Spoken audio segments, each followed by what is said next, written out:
وَأَقِيمُوا الصَّلَاةَ وَآتُوا الزَّكَاةَ وَارْكَعُوا مَعَ الرَّاكِعِينَ. اور نماز قائم کرو اور زکوٰۃ ادا کرو اور رکوع کرنے والوں کے ساتھ رکوع کرو. یعنی تمہارے عہد کو پورا کرنے میں یہ بھی شامل ہے کہ تم نبی صلی اللہ علیہ وسلم پر ایمان لا کر یہ تینوں کام اہتمام سے کرو. کون سا؟ نمبر 1 نماز کی ادائیگی، نمبر 2 زکوٰۃ کی ادائیگی، اور نمبر 3 باجماعت نماز. یہود نے نماز پڑھنا تو چھوڑ ہی دیا تھا. یاد ہے نبی صلی اللہ علیہ وسلم جب معراج پر تشریف لے گئے تھے تو موسیٰ علیہ السلام نے 50 نمازیں کم کروائیں، کیونکہ میں بنی اسرائیل کو دیکھ چکا ہوں کہ وہ پابندی نہیں کرتے، تو یہ بھی چھوڑ چکے تھے نمازوں کو. یاد رکھیے نماز کا حکم ہر شریعت میں رہا ہے، ٹھیک. اسی طرح زکوٰۃ بھی، اور زکوٰۃ دینے کے بجائے سود کھانا شروع کر دیا تھا، اور جماعت کے ساتھ تو پڑھنے کا تصور ہی ختم ہو گیا تھا. تو انہیں یہ حکم دیا گیا کہ نماز قائم کرو. قائم کرنے کا مطلب ہوتا ہے اس کی شرائط اور ارکان اور واجبات کے سمیت اس کو پڑھنا. اور صلاۃ کا لفظ یہاں فرض اور نفل دونوں کے لیے ہے. اور اس آیت سے یہ پتہ چل رہا ہے کہ سابقہ امتوں پر بھی نماز فرض تھی.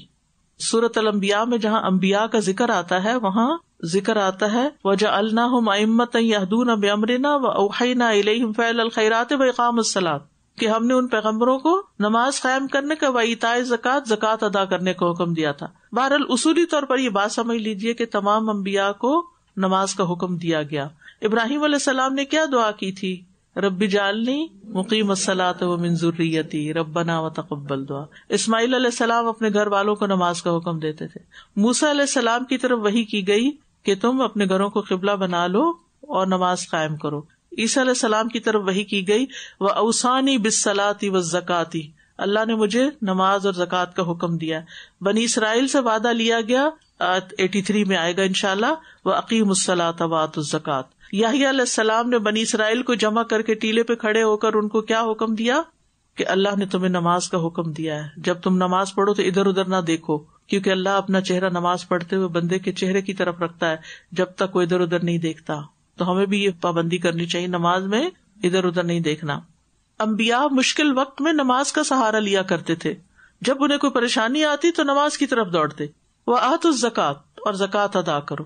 زکوٰۃ کا لفظ جو ہے اس کے 2 معنی ہیں، ایک ہے بڑھ جانا اور ایک ہے پاک ہونا، تزکا کے معنوں میں. تو زکوٰۃ سے دولت بڑھتی بھی ہے اور گناہ بھی دھلتے ہیں، مال صاف بھی ہو جاتا ہے. تو یہود پر نماز بھی فرض تھی اور اسی طرح زکوٰۃ بھی فرض تھی. اور پھر تیسری چیز کہی گئی وَارْكَعُوا مَعَ الرَّاكِعِينَ، کہ رکوع کرنے والوں کے ساتھ تم بھی کرو، یعنی مسلمانوں کے ساتھ مل کر جماعت سے نماز پڑھو. نماز کا ایک اہم رکن ہے رکوع، تو یہاں مراد پوری نماز ہے، خالی رکوع نہیں. یہ نہیں کہ تم آؤ رکوع کر کے چلے جاؤ، یہ نہیں مطلب. مراد اس سے یہ ہے کہ جماعت سے نماز پڑھو، ایک انداز ہے کہنے کا. اور پھر نماز با جماعت کی اہمیت بھی پتہ چلتی ہے. نماز جو ہے وہ ایمان کی علامت ہے، بچوں کو بچپن سے شروع کرا دینی چاہیے. نماز کا وقت آئے تو پہلے نماز ادا کرنی چاہیے. زکوٰۃ کا وقت آئے تو زکوٰۃ نکال دینی چاہیے.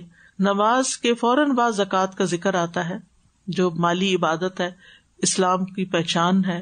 زکوٰۃ سے مال کا شر اور وبال دور ہو جاتا ہے، مال کی برائی دور ہو جاتی ہے، میل کچیل نکل جاتی ہے، مشکوک مال نکل جاتا ہے. اور دل کی خوشی سے زکوٰۃ ادا کرنا جنت میں لے جانے کا باعث ہے. زکوٰۃ ادا نہ کرنے سے بارش رک جاتی ہے، دنیا کے علاوہ قیامت کے دن بھی سزا ہوگی. اسی طرح اس آیت سے یہ بھی پتہ چلتا ہے کہ نماز با جماعت جو ہے وہ بھی بڑی اہم ہے. حدیث میں آتا ہے جو شخص اذان سن کر نہیں آتا اس کی نماز نہیں سوائے کسی عذر کی صورت کے، یعنی مردوں کے لیے. تو بغیر عذر کے گھر میں نماز مردوں کی قبول نہیں ہوتی. اگر کوئی عذر ہے، کوئی وجہ ہے تو اور بات ہے. اور نماز با جماعت کے لیے حاضر ہونے والے سے اللہ تعالیٰ خوش ہو جاتا ہے. نماز با جماعت جنت میں مہمانی کا سبب ہے. یہ سب باتیں جو میں اس وقت بول رہی ہوں یہ احادیث سے ثابت ہے.